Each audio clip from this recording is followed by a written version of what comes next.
Bonjour à tous, bienvenue pour cette dernière après-midi de conférence. J'espère que vous avez bien mangé. Nous allons avoir le plaisir de recevoir sur scène Audrey Burlow qui va nous parler des arcanes de la Game Boy et des années 90. Merci à lui et c'est parti.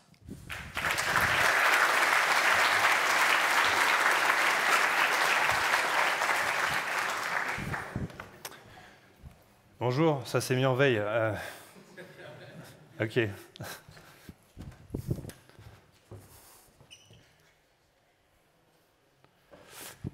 Ça marche pas. Hop là. Non, non, non, non, c'est du spoil.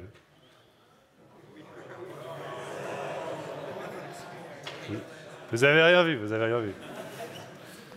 La Joy-Con qui marche pas, c'est embêtant. C'est pas grave.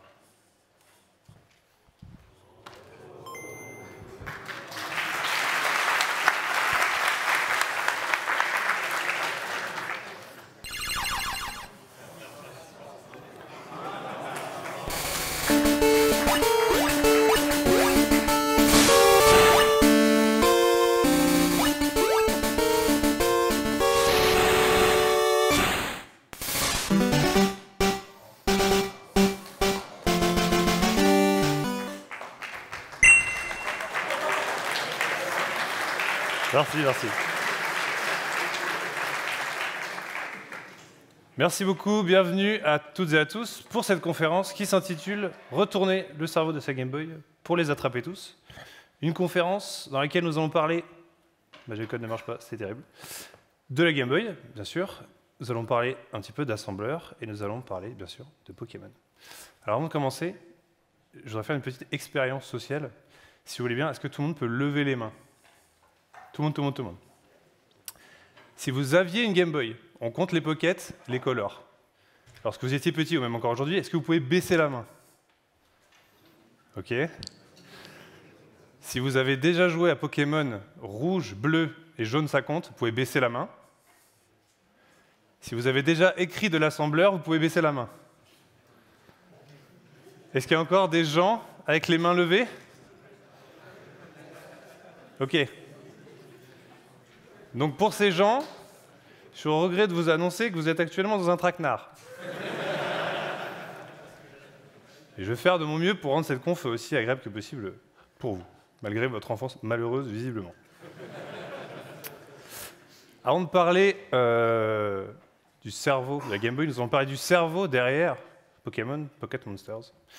Et cette histoire commence au Japon. Le Japon entretient une relation particulière avec la nature, notamment avec les insectes, un de ses nombreux noms mythologiques est Akatsushima, qui est l'île aux libellules. Et dans ce Japon, des années 60, le jeune Satoshi Tajiri s'adonne à sa passion mordante pour la capture et la découverte de petits animaux, et surtout d'insectes. Il en fait une activité à part entière, c'est un peu la mode au Japon à cette époque-là. Si bien que ses amis l'appellent Dr Bug, Dr Insect. Il connaît tout, il collectionne tout. Dans sa petite banlieue de Mashida, qui est dans la banlieue de Tokyo, à l'époque encore assez rurale, il parcourt forêts et vallées et bords de rivières et s'émerveille de la nature de différentes façons. Un jour, qu'il pêche à la main dans une rivière, il attrape des petits têtards et s'étonne et s'émerveille de leur abdomen, leur ventre translucide, à travers lequel on peut voir leur intestin en spirale, qui saura peut-être vous rappeler quelque chose. Comme je disais, Satoshi, il est né au milieu des années 60, et il a pris de plein fouet le miracle économique japonais, qui s'accompagne, malgré lui et malgré son amour de la nature, d'un étalement urbain sans précédent, et donc du grignotage de la campagne tokyoïte par la ville. On remplace les vallées et les forêts par du béton, et on remplace, comme il l'a dit dans une interview, la mare dans laquelle il pêchait ses têtards par une salle d'arcade. Satoshi, c'est quelqu'un de passionné, quoi qu'il fasse, et il transfère un peu cette passion de la capture et la découverte de toutes ces petites bêtes par la passion pour l'arcade, notamment en 78 avec l'explosion de Space Invader.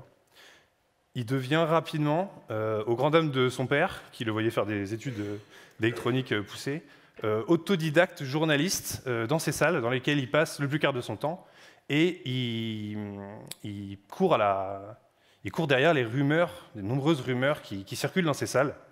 Le fameux truc de si tu fais le score parfait, tu débloques un skin caché, ce genre de rumeurs. Et lui, ce qu'il aime faire, c'est debunk ce genre de rumeurs. Il connaît les jeux par cœur, il les a poncés. Et c'est suite à ça qu'il lance son propre premier journal. En vérité, c'est presque la première presse journalistique dédiée aux jeux vidéo qui existe au Japon. Dans les années 80, ça n'existe pas du tout. Donc il lance un magazine qu'il appelle Tajicorp à l'époque, et qui traite notamment de donc, tous les tips and tricks, donc les trucs et astuces, les rumeurs qui débunkent, et tout un tas d'autres petits infos sympas qui se vendent finalement plutôt bien. Donc c'est complètement fait main. Il a un petit peu d'aide de la part de sa famille pour les envois, mais sinon il envoie ça, il met ça dans les kiosques et ça part.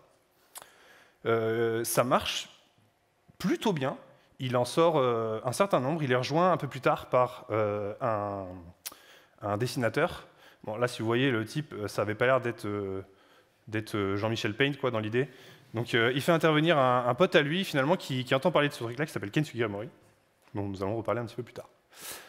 Et ce fascicule, finalement, il perce véritablement grâce à un numéro spécial sur Xevious. Donc, Xevious, c'est un petit jeu de vaisseau qui se passe dans un univers, on va dire, futuriste, avec des petits aliens, etc. Ce jeu, à l'époque, enfin, lors du développement, c'était censé être un jeu sur la guerre du Vietnam.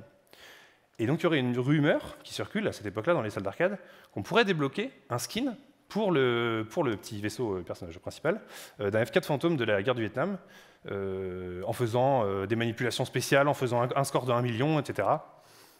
Il s'avère que c'est juste le choix des développeurs qui a été changé au milieu du développement et qui ont décidé de passer plutôt d'un setting guerre du Vietnam vers un setting sci-fi. Il y a une manipulation qu'on peut faire avec la machine au moment où on la démarre, au moment où on la redémarre, où tous les sprites du jeu, donc toutes les images du jeu se chargent pendant un bref instant, et en fait ce sprite apparaît, et donc potentiellement ça aurait lancé la rumeur. Donc Satoshi, lui, ça donne à débunker ça dans ce fascicule, notamment avec un guide coécrit avec le champion national de Xevious à l'époque, et commandé par Namco. Donc ça commençait à peser un petit peu dans le game.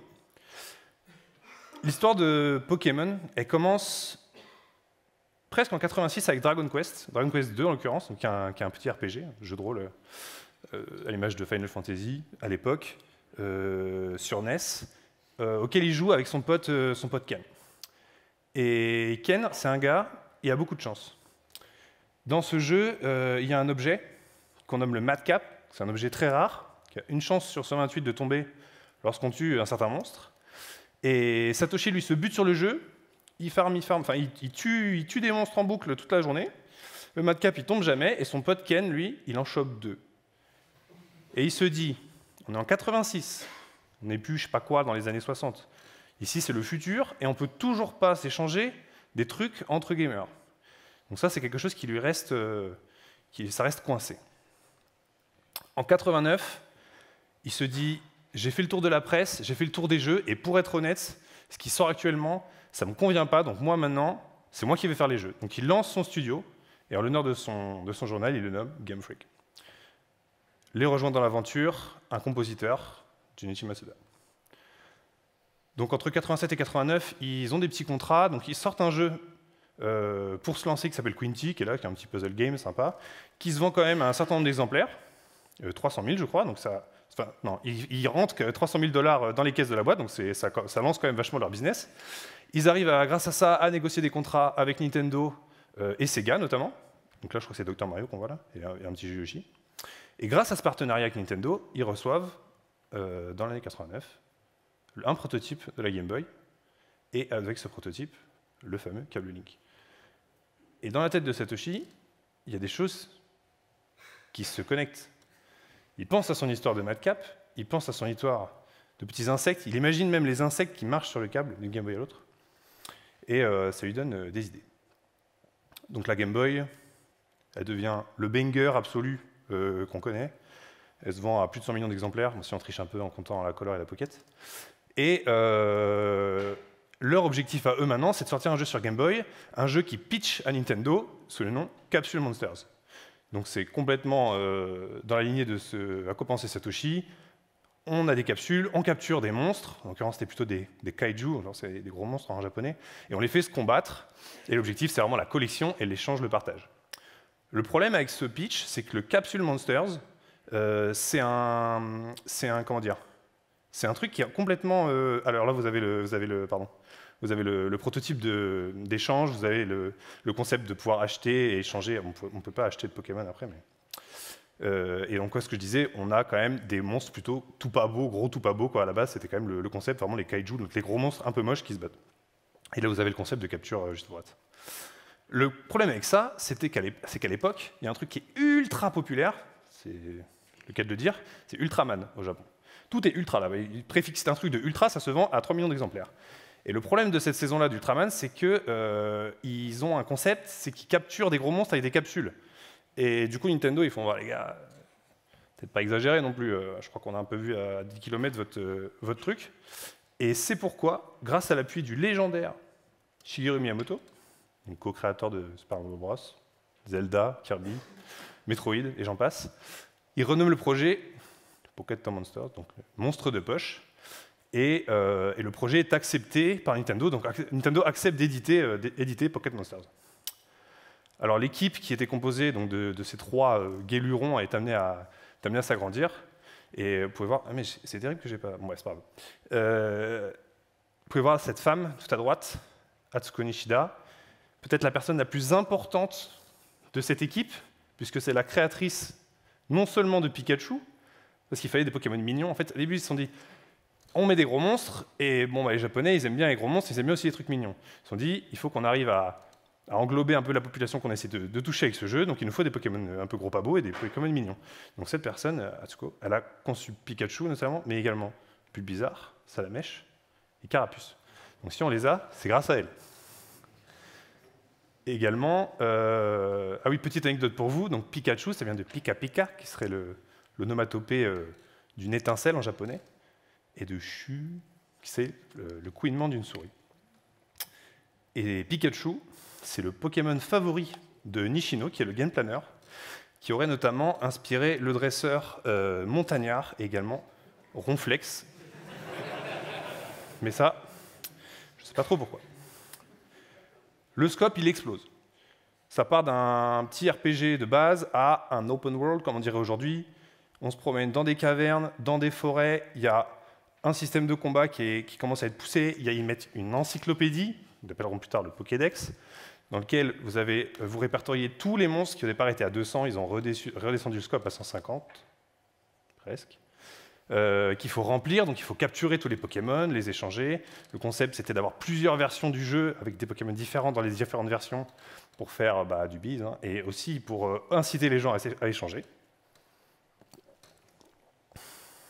Et un beau jour, que ça fait 5 ans qu'ils développent, qu'ils n'ont plus de sous, que Satoshi, ça fait 1 an qu'il ne se paye plus et que les mecs sont grosso modo au bénévolat, le Spark Station sur lequel sont les sources crash, et le dossier des sources, en fait, il est vide. Donc là, c'est la gigasauce pour tout le monde. Branle-bas de combat, ça commence à ouvrir les fascicules Unix, How to Recover, Big Crash, Fast, Very Fast. Beaucoup de travail. Et au final... Ah oui, d'ailleurs, ça, c'est documenté dans un manga incroyable qui est La vie de Satoshi, qui existe vraiment. Donc là, vous avez le « What just happened? The workstation just crashed !» On sent que c'était un pain point à l'époque. Malgré tout, le jeu finit par sortir en février 96, donc c'est 7 ans après la sortie de la Game Boy, la grosse Game Boy grise. La Pocket sortie en 92, je crois. Donc Pocket Monsters, donc rouge et vert au Japon à l'époque. Qui est un plutôt bon succès commercial. Là, vous avez les petites pubs de l'époque.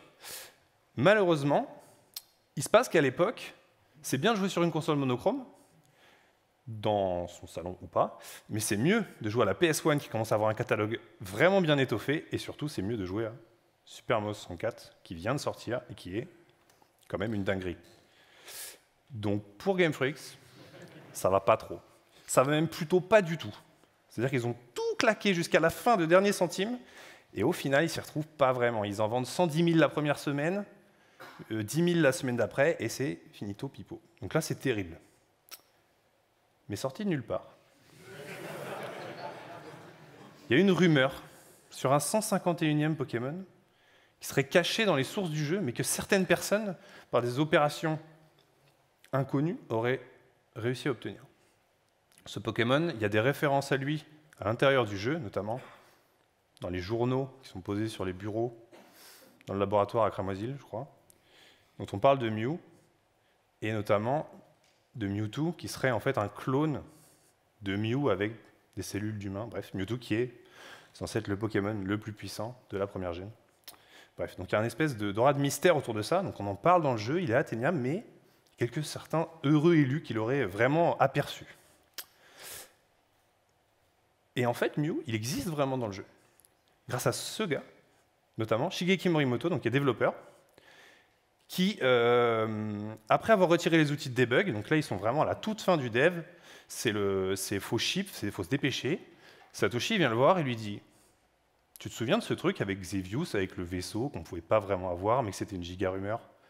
Viens, on met un truc, et en fait on peut vraiment l'avoir, mais pas vraiment. Il existe dans le code source, mais on ne peut pas l'attraper. » Et donc, grâce à cette petite espace mémoire qu'ils arrivent à libérer en retirant les outils de debug, ils rajoutent Mew, donc ça c'est son sprite original. Pourquoi il est moche? C'est très simple, car Shigeki était développeur back-end.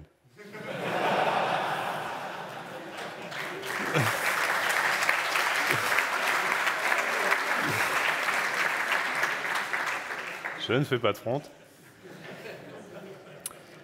Et grâce à ça, et grâce notamment à un partenariat avec donc, ce magazine qui est le CoroCoro, il y a un article qui sort en partenariat avec Game Freak qui parle de Pokémon et qui parle notamment de ce Pokémon mystérieux, Mew. Donc là, on voit son entrée du Pokédex, etc. Le prof Chen qui en parle et tout.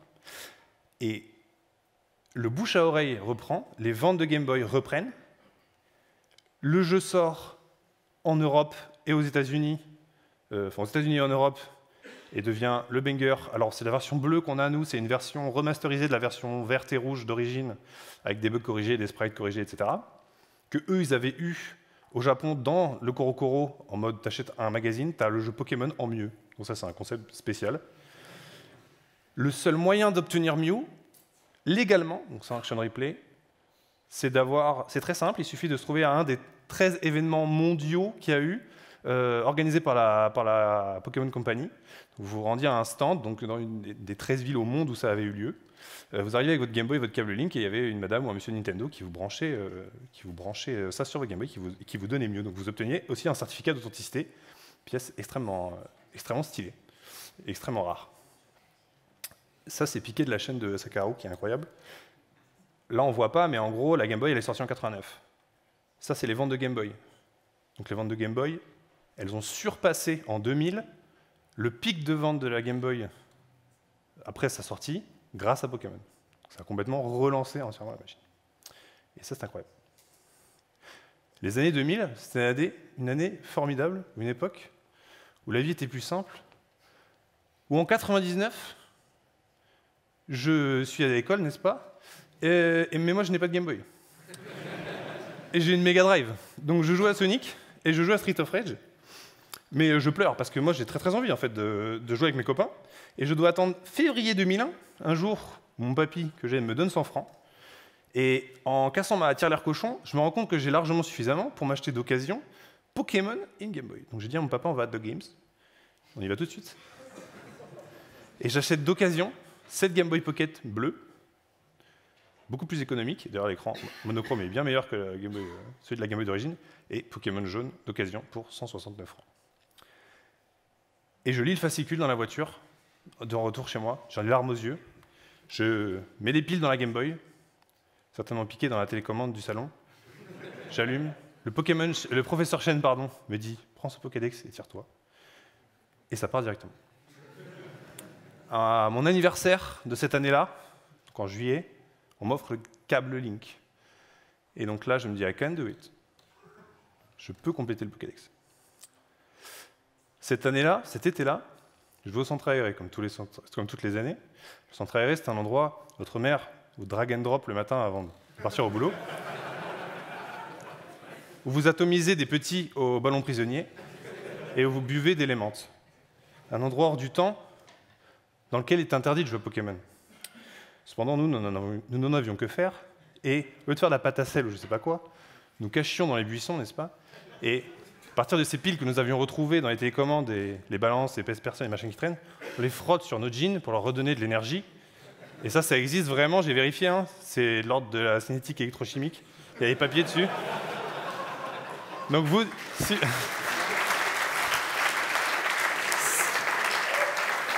Si vous faisiez ça, vous n'étiez pas fou, ça marchait vraiment. Et donc on joue à Pokémon. Et il y a un petit, dont la représentation, dans mon souvenir, est à peu près telle quelle, qui nous dit « Moi les gars, moi, j'aime Mew ». Et donc là, c'est l'hallucination collective. On est en mode, moi c'est la première fois que je vois ça, je deviens hystérique. Donc on s'échange tous le Mew. Il suffit que le Pokémon soit arrivé sur votre Game Boy. Après, il faut le rendre, hein, parce que quand même, le gars, il tient à son Mew. On n'avait pas la technique de clonage à l'époque. Et donc le Mew fait le tour des Game Boy et tout le monde a le Saint Graal dans son Pokédex sur sa Game Boy. Donc c'est incroyable. Il commence à nous bassiner avec des histoires de comme quoi il serait allé au casino de Céladopol. Il y avait les clés sur le comptoir, pour ceux qu'on la rêve, attention, c'est très obscur. Il y avait le fameux camion de Carlin-sur-Mer. Si vous aviez Surfo, ouvrez le camion. Il ne fallait pas de Pokémon niveau 100 avec force. Les fameuses rumeurs. Tout ça est faux. Donc nous, on n'y croit pas trop, mais en fait, on s'en fout plus qu'on a Mew. Donc rien à faire. Et tandis que je rentre d'un camp de vacances, un peu plus tard cet été était vraiment fort en rebondissement, et que je joue à Pokémon à la lumière des lampadaires, ma mère me dit arrête de jouer à la Game Boy à la lumière des lampadaires, tu vas te péter les yeux. Ce à quoi j'ai répondu maman, si tu m'avais acheté le machin rétro-éclair avec la loupe, on n'en serait pas là. Et elle me dit maintenant tu arrêtes. Et donc j'ai dit quelque chose à ma mère qu'aucun parent n'a jamais compris, que les enfants ont toujours dit. On ne peut pas sauvegarder pendant les combats. Et alors, tandis que donc je suis sur la banquette arrière, tandis que j'esquive les patates de ma mère comme ça qui essaie de me faire arrêter. Je clique, je spam, mon Draco fait niveau 81, c'est lance-flamme sur lance-flamme. Je termine le combat et au moment où s'affiche sauvegarde ne pas éteindre, j'éteins. Et quelle ne fut pas ma déconvenue lorsque le lendemain matin, au rallumage de ma console, le sacro-saint mot continuer n'existe plus, il n'est que nouveau jeu, suite à une corruption totale de mes données. Et la douleur n'en fut que plus réelle lorsque je me souviens que en fait, j'avais Mew dans mon Pokédex. Et l'enfant qui était le plus heureux du monde sur la banquette arrière en revenant de Dog Game, c'est désormais l'enfant le plus terrassé par le désespoir. C'est pourquoi, mesdames et messieurs, aujourd'hui, nous allons réparer ce tort avec la manière, 20 ans plus tard, dans les formes. Donc, qu'est-ce qu'on va faire? On va glitcher un petit peu. Qu'est-ce que ça veut dire, glitcher? Ça veut dire qu'il se passe des trucs bizarres. C'était pas prévu par les devs, mais à la fin, ça se passe quand même bien en général. Le glitch que vous avez vu dans la vidéo d'intro, que vous connaissez peut-être, c'est le glitch le plus connu de Pokémon et peut-être le glitch le plus connu au monde, dans le jeu vidéo en tout cas, qui est Missing No, Missing No, c'est le Missing Number, qui est dû à un bug de l'algorithme de décompression des sprites dans Pokémon, qui essaie de décompresser un sprite, donc une image d'un Pokémon qui n'existe pas en fait. Donc le glitch que je vais vous présenter, c'est pas ça, parce qu'il y en a beaucoup, mais celui dont je vais vous parler, c'est le Long Range Trainer Glitch, ou le glitch du dresseur longue distance. Et pour ce faire, je vais vous faire une petite démo. Alors mon rêve, c'est que ma Joy-Con marche. Hop, hop, là c'est pas ce que je voulais faire. Et bien sûr, c'est toujours pareil de toute façon, la vie. Hop. Ah, j'ai pas ma Joy-Con, ça c'est pas drôle. Est-ce que je peux faire ça? Ok, c'est pas grave. Donc là, je me situe eh bien, à l'avant-ville. Est-ce que j'ai le droit d'avoir du son? Je m'excuse. L'avant-ville, alors ça c'est pour être dans le thème du Deathfest.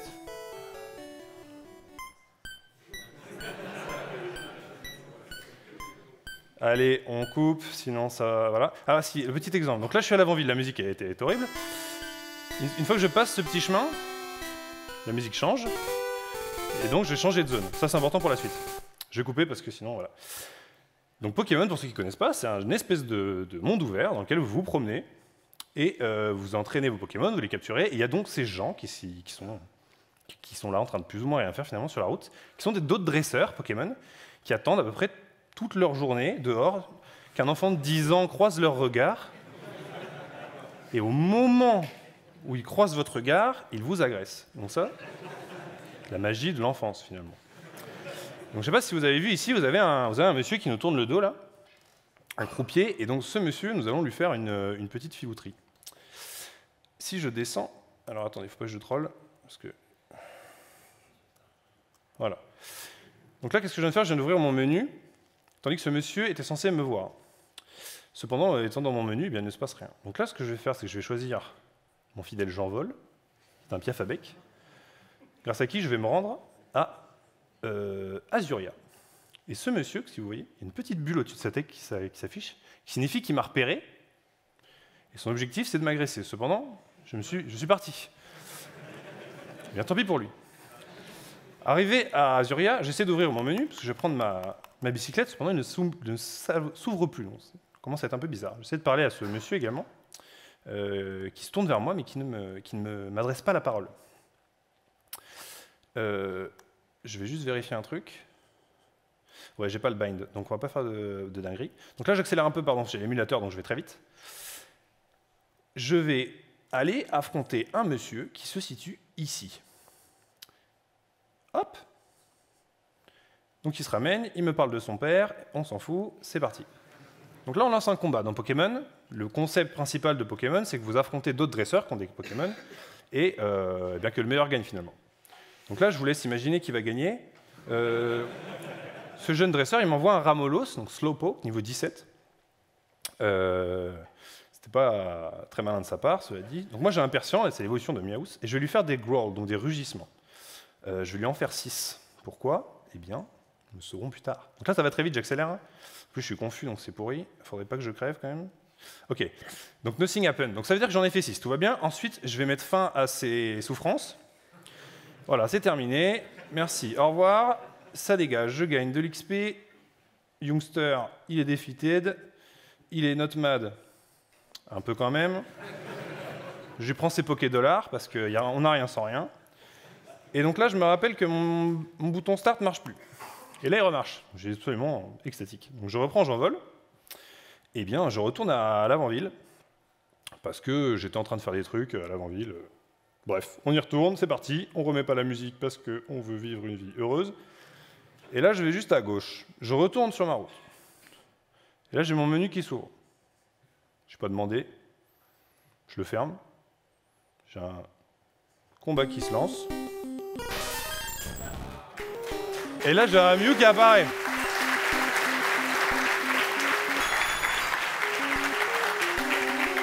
Donc là, si vous êtes normal, vous allez dans votre inventaire, vous prenez une de vos 9 Master Ball, et puis bah voilà, pas non plus déconner. Un Mew niveau 1 d'ailleurs, donc ça c'est spécial aussi. Donc là on est très content. Et voilà, donc c'est dans le Pokédex, incroyable. So rare that is still said to be a mirage by many experts, donc ça c'est vraiment les Nintendo qui nous trollent. Do you want to give a nickname to Mew? Non. Et là, la vie est belle. Et le jeu, il se comporte bien. J'ai mon Pokémon. Et c'est incroyable ce qui se passe. Alors, qu'est-ce qui s'est passé? Alors, est-ce que j'arrive à revenir sur ma presse? Parce qu'il s'est passé des trucs.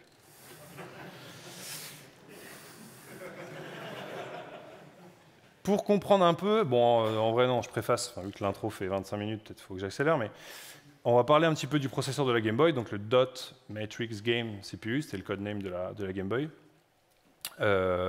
qui est un fork du Zilog Z80 qu'on peut retrouver encore aujourd'hui dans certaines calculatrices graphiques, qui a un processeur 8 bits, avec un espace d'adressage 16 bits, donc en d'autres termes, 65K valeurs, pour un nombre entre 0 et 255, donc 64 kilobits de mémoire. C'est pas beaucoup. On n'est pas en train de développer une appli Electron de 4 Go, d'accord? Donc on sent qu'il ne va pas falloir non plus exagérer sur les mémoires. Je vous mets ça vite fait. Juste important à savoir, les calculs arithmétiques de la Game Boy se font uniquement dans le registre A. Ça, c'est le registre du processeur. C'est pas grave si on ne retient pas cette information. Pour info, un jeu de Game Boy, j'ai essayé de trouver le plus petit et le plus grand. Tetris, le premier jeu de Game Boy ou le deuxième premier, qui fait 32K. À l'opposé, on a Pokémon Crystal, c'est un peu de la triche, c'est un jeu Game Boy Color qui fait 4 mégas. Donc là, on a le référence guide du 8088, on s'en tape un peu. Pourquoi je vous parle de ça? Parce que Pokémon, c'est écrit en assembleur. Et moi, je fais du Node. Donc, il y a des choses qui me semblent pas instinctives quand je lis de l'assembleur. Pour vous donner un petit exemple, donc le fameux truc de Mario qui gagne 100 pièces, quand il gagne 100 pièces, il gagne une vie. En JavaScript, vous l'écrirez peut-être comme ça. Chacun fait ce qu'il veut. En assembleur, c'est plutôt comme ça. Là, j'ai quand même mis des labels, c'est-à-dire que j'ai mis des coins, des lives, si on peut, on référence uniquement les adresses. Et donc ça, c'est pas évident. Donc pour comprendre tout ça, il y a un disassembly du jeu sur un repo GitHub qui s'appelle Pokéred, qui est incroyable. Ils n'ont pas désassemblé que ce jeu-là, ils en ont fait plein, notamment Pokémon Crystal, qui est donc le code du jeu entièrement désassemblé, annoté, redécoupé, etc. Les extraits de code que je vais vous montrer, ils viennent de ce repo. Et donc c'est parti. Donc qu'est-ce qui s'est passé dans cette tambouille? Donc l'état initial, on est route 8, d'accord? Les routes dans Pokémon, elles ont des noms sommaires. Ça, c'est la route qui relie l'avant-ville à Safrania. Elle s'appelle route 8, bon, c'est comme ça. Cette route, elle a un pointeur de script qui est initialisé à 0, qui s'appelle route 8 current script, et elle a 3 scripts qui sont check fighting map trainers, display enemy trainer text and start battle, et end trainer battle. Donc pour l'instant, on pointe sur check fighting map trainers. Donc qu'est-ce que ça veut dire? Ça veut dire on check sur la route s'il y a des dresseurs qui veulent se battre, qui sont dans une situation où ils peuvent se battre avec nous.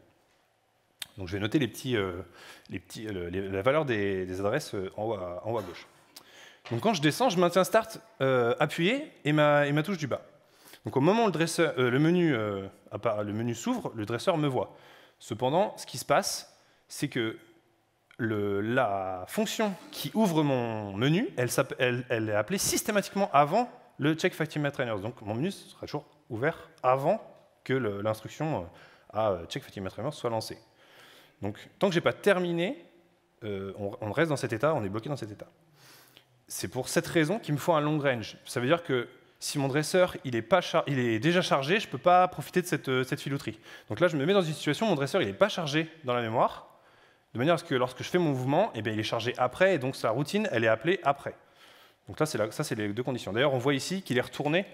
Donc en fait, le concept, c'est pas qu'il est tourné vers nous, c'est pour ça qu'il nous voit, c'est juste que dans le jeu, c'est codé qu'il regarde vers le haut. Il y a eu une longue discussion sur les forums obscurs, selon l'angle dans lequel il est, non pas du tout. Et quand je ferme mon menu, d'un coup, il me voit. Bah oui, parce que l'instruction, elle est appelée, donc le check fighting map trainers, elle est résolue. Cependant, la routine qui m'emmène, elle est appelée après. Donc, lorsque je ferme mon menu, il y a plusieurs trucs qui se passent. Notamment, il y a ces instructions qui sont appelées. Donc, trainer engage, ça veut dire il y a un gars, il veut se battre. Et le trainer walk up to player, ça veut dire le dresseur, il va pas m'agresser de 10 mètres, il va venir me mettre le front contre le front, là, comme ça. Et donc, il y a une routine qui fait marcher le dresseur jusqu'à moi. On va le voir après. Et on a un incrément de l'index du script courant. Donc, on n'est plus sur le check fighting map trainers, on est sur celui d'après. On va le voir après. Donc, ça set des bits dans la mémoire qui sont très précis. Donc, en l'occurrence, CD60 à 1 pour dire engagé égale true. Le set de D730 à 1 pour dire un sprite se déplace. Donc, il y a le petit dresseur qui va faire son déplacement à true. Et donc, le script dont je vous parlais tout à l'heure, le pointeur, il passe de 0 à 1.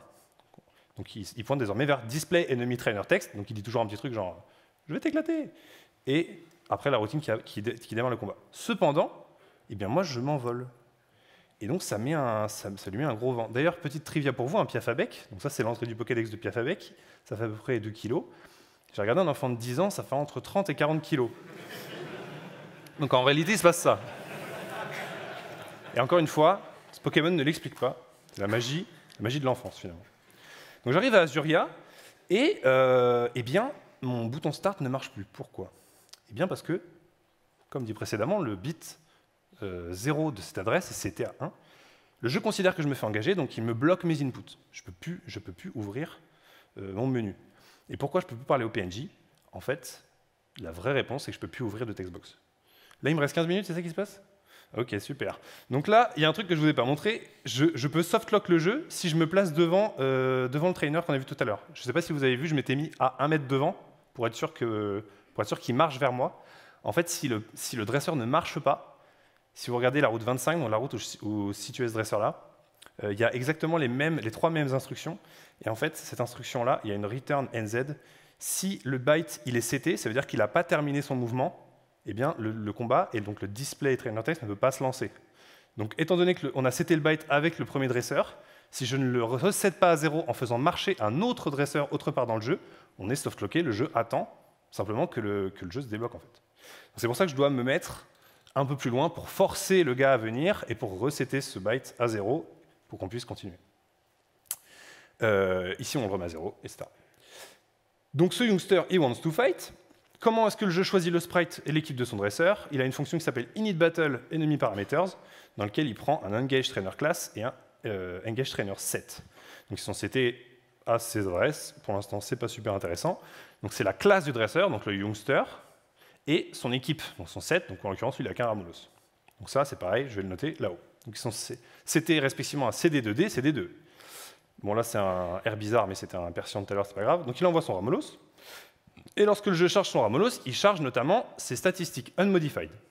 Qu'est-ce que c'est? Donc ce Ramolos en question, il a des stats, et ces stats, elles sont stockées dans la mémoire sur deux adresses, ici, et là, vous pouvez voir quelque chose, c'est que l'adresse CD2D, donc sa stat de spécial, elle partage l'information avec le engageTrainer class.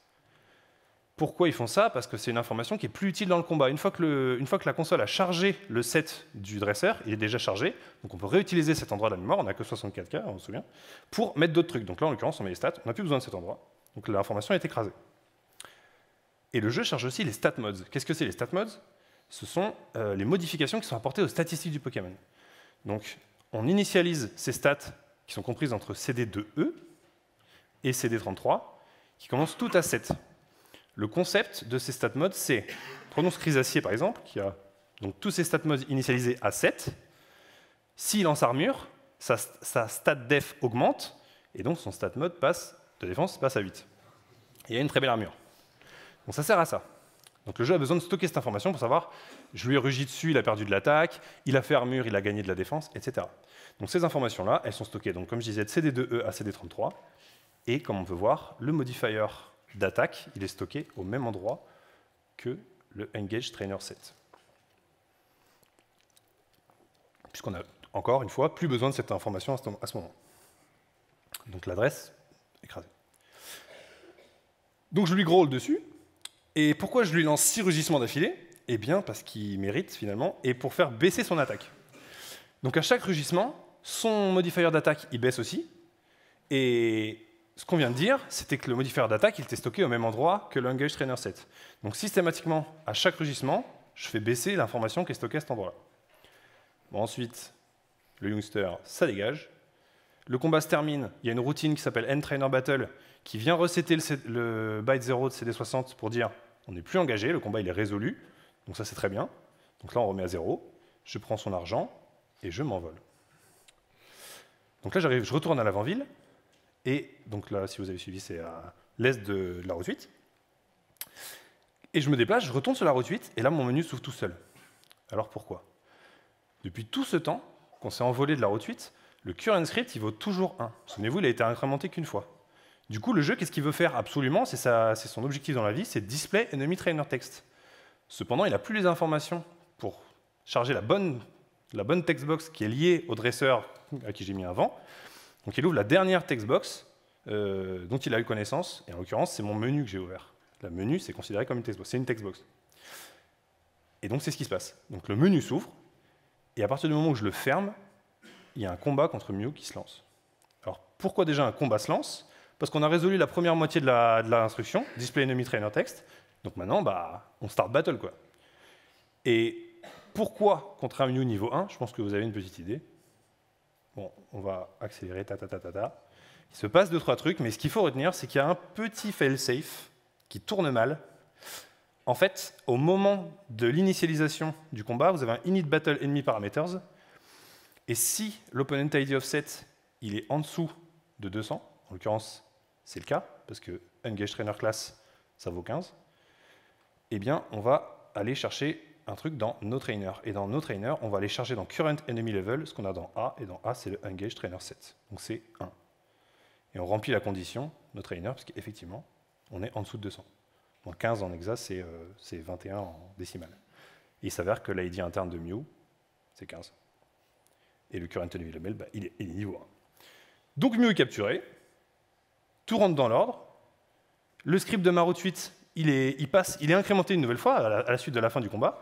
On est sur un N-Trainer Battle qui va aller faire, c'est une routine qui va aller faire le ménage dans mes variables, enfin dans mes adresses. Donc là, on va incrémenter le script à 2, il dit OK, tout est bien, il repasse à 0. Et là, on se retrouve dans un état comme si c'était rien passé. Donc ça, c'est la beauté du glitch, vous n'avez rien cassé dans votre jeu. Et bim, Mew est dans le Pokédex, et mon enfance est sauvée. Mon enfance est sauvée. Et alors c'est très drôle puisque si vous fouillez les forums obscurs archivés de GameFAQ de 2003, il y avait quelqu'un qui avait trouvé ce truc et qui avait dit les gars, je vous jure que c'est vrai, si vous allez à l'avant-ville et que vous faites ceci et cela, nanana, le mec se fait arracher par tout le monde, ça doit s'arrêter maintenant, les rumeurs unbelievable like this one doivent cesser. Donc ça, RPG Brandon, c'est pour toi. Vous avez carrément une map sur internet qui a été faite par des gens qui permet de savoir quel dresseur vous fera attraper quel Pokémon avec ce glitch, qui est extrêmement complet. Je ne vais pas cliquer parce que je ne sais plus si je suis connecté au Wi-Fi. Pourquoi je me suis donné du mal à baisser le niveau de Mew avec des rugissements? Parce que je vais vous montrer un autre glitch qui s'appelle l'XP Underflow Glitch. Donc je vais vous faire une petite démo. Donc je suis de retour à l'avant-ville. Je vais prendre mon fidèle j'envole et je vais m'envoler au berceau de l'humanité à Bourg-Palette. Je suis quand même Sacha de Bourg-Palette. D'ailleurs, sachez que dans la version originale de japonaise, le prénom du protagoniste, c'est Satoshi. Voilà. Je vais voir ma maman pour vérifier que le professeur Chen ne rôde pas chez moi. J'ai dit à tout à l'heure, ou peut-être dans 3 ans, vu que la dernière fois que je suis parti, je suis quand même pas revenu avant un petit moment. Et eh bien, je vais aller entraîner mon Mew, tout simplement, dans les hautes herbes de Bourg-Palette, à l'ancienne. Donc dans Pokémon, il suffit que votre Pokémon participe à un combat pour qu'il gagne de l'expérience. En gros, vous pouvez le faire intervenir dans un combat. Donc là, c'est hop, on va accélérer. Donc contre ce Rattata, niveau 3, mon Mew est niveau 1. Il a que charge. Donc je vais prendre un autre Pokémon, genre mon Spectrum niveau 81. Le Rattata, il aurait mieux fait de rester au lit. Donc là, ça dégage. Le Rattata, il est fainted. Le Mew gagne 12 points d'expérience. Et il monte niveau 100. C'est plus rapide.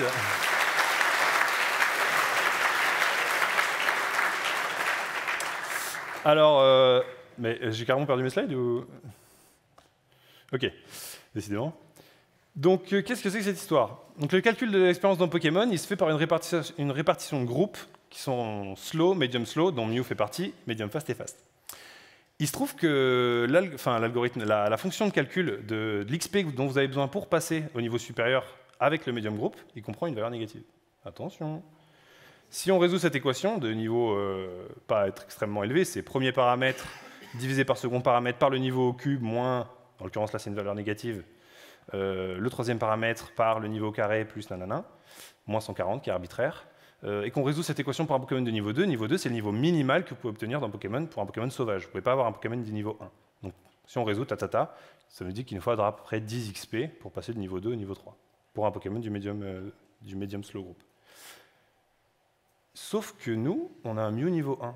Et c'est pas possible dans le jeu normalement. Et que si on refait cette équation avec un Pokémon de niveau 1, eh bien on obtient une valeur négative. Et ça, c'était pas prévu. Il se passe un underflow, donc comme lors du vol de Ariane 5. Là, c'est moins pire ce qui se passe. On préfère avoir un Mew niveau 100. L'expérience sur Pokémon, elle est stockée sur 24 bits. Je ne sais plus ce que c'est la valeur max, ça va dans les centaines de milliers, voire des millions. Mais en gros, le max, c'est donc 16 777 215. Et donc en fait, quand vous voulez stocker un nombre négatif dans un int non signé, 24, ce que vous faites quand vous faites 11, bon, en regardant C12, je ne pouvais pas deviner qu'on allait tomber sur Rattata. On essaie de stocker moins 43, et en fait, ce qu'on essaie de faire, c'est de stocker 16 millions moins 43. Donc on prend d'un coup beaucoup d'XP. Et au niveau 100. Ce qui nous dit que les possibilités sont infinies. puisque, étant donné qu'on peut choisir le Pokémon qu'on peut avoir et qu'on peut, via cette technique des Worlds, le faire monter niveau 100 direct, c'est incroyable. Oui, mais il y a quand même des désavantages. Bon, là, c'est la version un peu facile du glitch, mais il nous faut quand même un long range dresseur. Si vous avez battu tous les dresseurs de votre cartouche, vous l'avez saigné, comme des gens très bien, eh bien, vous ne pouvez plus faire ce glitch. Il faut d'autres dresseurs non combattus pour réinitialiser vos bytes. Il faut que vous ayez un dresseur qui monte vers vous pour réinitialiser le byte de D730. Et on est quand même dépendant de la stat spéciale du dernier Pokémon combattu. C'est ce qui se passe. La stat spéciale du Ramolos, c'est 21, c'est ce qui nous permet d'avoir Mew. Et pour cette partie-là, on aura peut-être une solution. Qui est le dernier truc que je vais vous montrer, qui est le Ditto-Trick, ou la filouterie du Métamorphe. Métamorphe, ce Pokémon tout à fait appréciable, a formidable capacité de se morpher, d'ailleurs c'est d'ailleurs sa seule compétence, donc de se transformer en Pokémon adverse, donc il copie son apparence, mais également son type et ses statistiques. Donc ça c'est intéressant, parce que les statistiques donc le Pokémon le plus éclaté en stats spéciales, c'est Chenipan, bon, Aspico et Magikarp, c'est 20, donc c'est-à-dire que tous les Pokémon qui sont en dessous, dans l'index interne, vous ne pouvez pas les choper avec cette strat, il faudra d'autres techniques. Mais en l'occurrence, vous pouvez aller chercher tout ce qu'il y a après, parce que la stat spéciale d'un Pokémon, ça peut aller de du coup 20 à 255. Et ce qui peut être intéressant, c'est d'aller chercher au-dessus de 200. Tout à l'heure, je vous ai dit, tout ce qui est indexé au-dessus de 200, d'ailleurs, si vous vous suivez, les 150 premiers Pokémon, ils ont 200 emplacements pour être enregistrés, ça veut dire qu'il y a des trous. Les trous, c'est ce qui provoque Missing No. Et donc tout ce qui se passe au-dessus de 200, ce sont les dresseurs. Et donc ça veut dire que je peux vaincre Nobody ou Youngster, qui a un ID de 201, etc.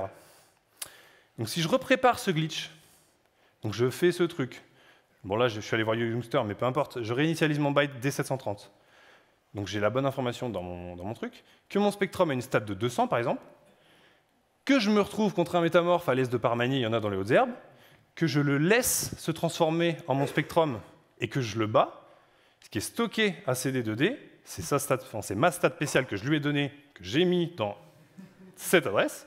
Et donc j'ai manipulé ce que je voulais. Et donc qu'est-ce qui se passe? C'est compliqué. Qu'est-ce qui se passe? Je vais load. Émulation, load state. Donc là, au secours. C'est exactement ce que je viens de faire. Donc là j'ai refait le glitch, mais juste je me suis mis là, j'ai fait une petite sauvegarde. Mon menu s'ouvre, je le ferme. Et je suis censé me battre contre Nobody. Alors là, Nobody wants to fight, effectivement. Il m'envoie quelque chose. Donc moi, je me démonte pas. Ça part. Je vais lui faire un petit Nightshade. Alors quand je vous ai dit tout à l'heure que la Game Boy retombait sur ses pas, faut pas non plus déconner. Il y a des fois où il se passe des dingueries. Donc ce que je vous propose, c'est qu'on refasse ce glitch avec un ID de dresseur qui existe. Donc ça, c'est ma Game Boy une fois que j'ai essayé ce glitch. Que j'essaie avec un ID qui est un peu plus haut, qui correspond à un dresseur. Donc le dresseur 226. Mais qu'est-ce qui se trouve à l'index 226? On va voir ça tout de suite. On met la musique parce que c'est assez... Je me retrouve face au professeur Chen, qui veut se battre. Professeur Chen, qui est très fort. Il a la meilleure équipe du jeu, d'ailleurs. Je sais pas pourquoi il n'est pas maître Pokémon, en fait, tout simplement. Et qui a, pour la petite anecdote, on va pas le battre, bon, je vais quand même l'éclater, hein, mais il a le starter que ni vous ni votre rival n'a pris au début. Donc c'est rigolo. Et il a 3 sets de Pokémon. Il a un noix de coco ultra énervé, il a son Tauros, son fameux Tauros qu'il a dans l'animé, etc. Donc à l'index 226, il y a le professeur Chen. Le professeur Chen qui, pendant votre aventure, c'est lui qui vous avait dit de partir. Mais pourquoi? Peut-être qu'il a tenté, par des moyens douteux, de se rapprocher dans votre dos de votre maman. Et ce sera donc l'occasion de lui mettre une bonne raclée. Je pourrais vous en parler des heures. Il y a un glitch qui est super connu. Fabien Trégan en a fait un talk qu'il avait fait ici, je crois, en 2018. Il concerne le vieux monsieur et la côte de Cramoisil, qui permet notamment de trouver des Missing No sauvages. Missing No sauvages qui permet la multiplication de votre 6e objet dans l'inventaire par 128 à cause d'un bug. Au moment où vous rencontrez Missing No, le jeu ne sait pas où écrire à l'entrée du Pokédex qu'il a trouvé Missing No, il se trouve que l'endroit où il écrit, c'est votre inventaire. Et le fameux bug de la jungle X. Bref, je vous laisse sur les photos de mes monstres personnels avec tous leurs goodies Pokémon. Je sens qu'ils vont avoir un futur radieux. Je m'appelle Audrey Burlot, je travaille chez Max Digital Services, une petite ESN rennaise où il fait bon vivre, que je remercie pour m'avoir laissé venir ici et d'avoir donné le temps pour travailler ce talk. Je bosse actuellement chez HelloWork où je fais de la data ingé, mais pas que. Vous pouvez retrouver les sources de stock sur mon GitHub. Je suis désolé pour la Wiimote, normalement, elle marche très bien et vous avez l'open feedback juste là. Merci beaucoup.